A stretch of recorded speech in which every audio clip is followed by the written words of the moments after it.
the Panthers have done quite a bit of shopping recently. Ironically, Jalen Withers, right, transfer portal guy. You could call it free agency in college basketball.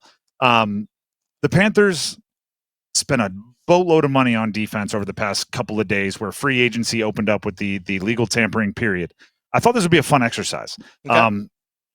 Before the combine, during a football at 4, I wrote up a grocery list, right? I called it like the scribble on the back of a receipt grocery list before you go to the store to make sure you're not tempted by the bright colors of the cereal aisle, right? You just go, you get what's scribbled on the list, and you leave. In no particular order, I listed the things that I thought the Panthers needed to address this offseason through draft, through free agency, through trade, right? However they do that. Now, after free agency is mostly come and gone, there's still small moves. I thought we'd go back through the thing, copy and pasted it from the Monday before the combine, copy and pasted it in my notes, and one by one see if they're done or if they still need to. Again, no order. So it's not like, no, this is more important. I had RB2 on the list. Chuba Hubbard, RB1, needed depth there. They've actually moved in reverse. Because when I wrote the shopping list, they still had Miles Sanders under contract. They cut him to save $5 million in cap. They still need to address that. I've talked about it. I think it's a deep draft at running back, 3rd or 4th round. Get somebody with speed. I have wide receiver 1 on the list. They have not addressed that. That's just a no, not yet. Blocking tight end. Are we counting Tommy Tremble as a blocking tight end? Yeah. I don't know. I feel like he's a little bit of a hybrid, I guess, in that regard, but he definitely can play in line and can block. I think he's a better blocker than Jadeveon Sanders, at least as of now in their career. Jadeveon Sanders, I put in the wide receiver who's 15 pounds too heavy. Yeah. He's and by the way, there's a role for that in the NFL now. Like you may have heard of Travis Kelce. He doesn't block. Jimmy Graham, anybody? There you go. So blocking tight end, I'll say half a kind of taken care of. I had interior defensive line depth. Check. Right. They went out and spent a bunch of money. Bobby Brown. They went out and spent a bunch of money and I think did well there. Center. Austin Corbett, Brady Christensen, Cade Mays had all been brought back since. So that's starter, backup, 3rd string, all played last year to varying degrees of success. I have edge rusher 1, 2, and 3.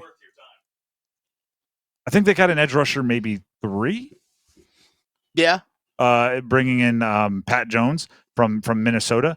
I think they solve edge rusher 1 with the 8th overall pick in the draft. So, ideally. So incomplete there, but the edge rushers are looking better. Off-ball linebacker, they have not addressed. Looking for that kind of Shaq Thompson replacement. Although maybe they're just looking at Trevin Wallace and saying it's your job now. 3rd round pick from last year. Played last year a bit, but not the most high usage player. But they still need to find the depth behind those guys. Because we saw last year, Josie Jewell and Trevin Wallace both got hurt and missed different times. And Shaq Thompson was hurt for most of the year. Missed a bunch. So yes, they were super thin at the inside linebacker spot. I had both safeties, free safety and strong safety on the shopping list. They spent a bunch of money on Trayvon Moehrig. I still think they need more safety help.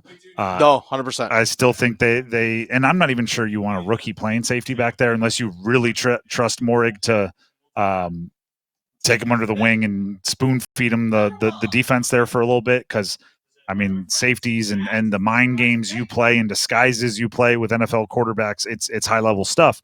So that might be a trade. That might be another free agent. That might be one of your top draft picks if you do expect them to play right away. And I had cornerback too. Michael Jackson getting his 2-year, $14.5 million contract. Looks like they were happy with the corners from a season ago. So played over 1,200 snaps last year. J.C. Horn got paid big money, but relatively, right? If you're going to give one guy $100 million, like you give J.C. Horn 2 years, 14.5, relatively seems like not much, but that's actually a commitment to the other corner for Carolina. I believe those two will be your starters, and you can mix in the Shaw Smith-Wades and everything at that nickel spot or depth piece at corner. You're still anticipating, hopefully, that what will help the secondary a bunch. Obviously, Moehrig coming in is going to be big, but fixing the front like getting pressure on the quarterback. Hey, you don't have to cover for 4 seconds. That's also like true. That helps you a bunch. If the quarterback has to get rid of the ball in 2.1 seconds, that helps you a ton on the back end as well. If guys can actually get to the quarterback, and whether it's through the interior or edge or both, whatever it might be, that's going to help on the back end so much. And we have a little mock draft Wednesday conversation coming up later, but I'm going to mix these two together. Dennis, you put out a poll, right? Yes, I did. Actually. And the poll was essentially like, who should the Panthers take with the 8th overall pick? There were some options there. Ashton Jeanty was included. Tyler Warren was included. Edge rusher, kind of generic, whoever your favorite edge rusher was included. And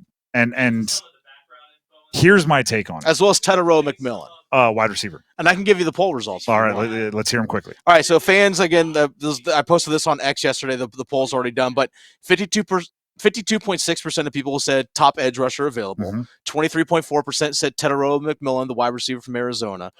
14.4% said Tyler Warren, the tight end out of Penn State, and 9.6% said Ashton Jeanty, the running back out of Boise State. Here's my like. The reason why that combines with the shopping list and makes a point for Panther fans is if running back is your final piece, you can overdraft them, right? If running back is your final piece, like Saquon was for the Eagles, you can pay him top level money. Same with, I would say, tight end. Same with off-ball linebacker. Same, like, quote unquote, not premium positions. If that's your final piece, go nuts. If you have the resource, go spend it. But when you still have a shopping list like the one we just talked about, where you've checked off, 6 or 7 things out of the 10 you had, but you still have 3 or 4, and maybe in the process created something else, because now you don't just need running back 2, you need running back 3 after you release Miles Sanders. Like, if you still have massive amounts of things to do, you do kind of have to go nuts and bolts with the draft. You go edge rusher, you go...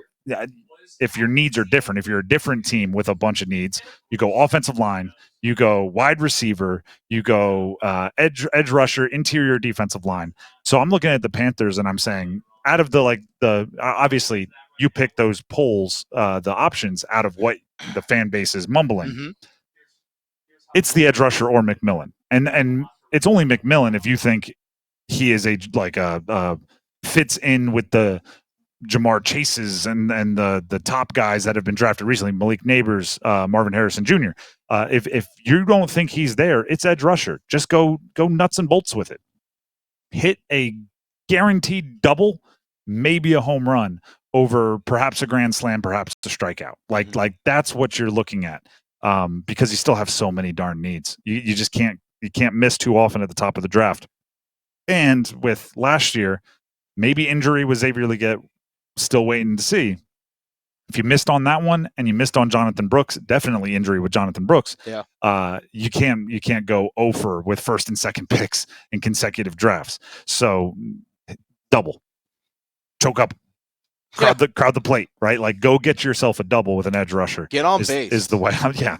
Take one for the team. Put on the old Barry Bonds elbow pad and just lean into that one. You won't even feel a thing.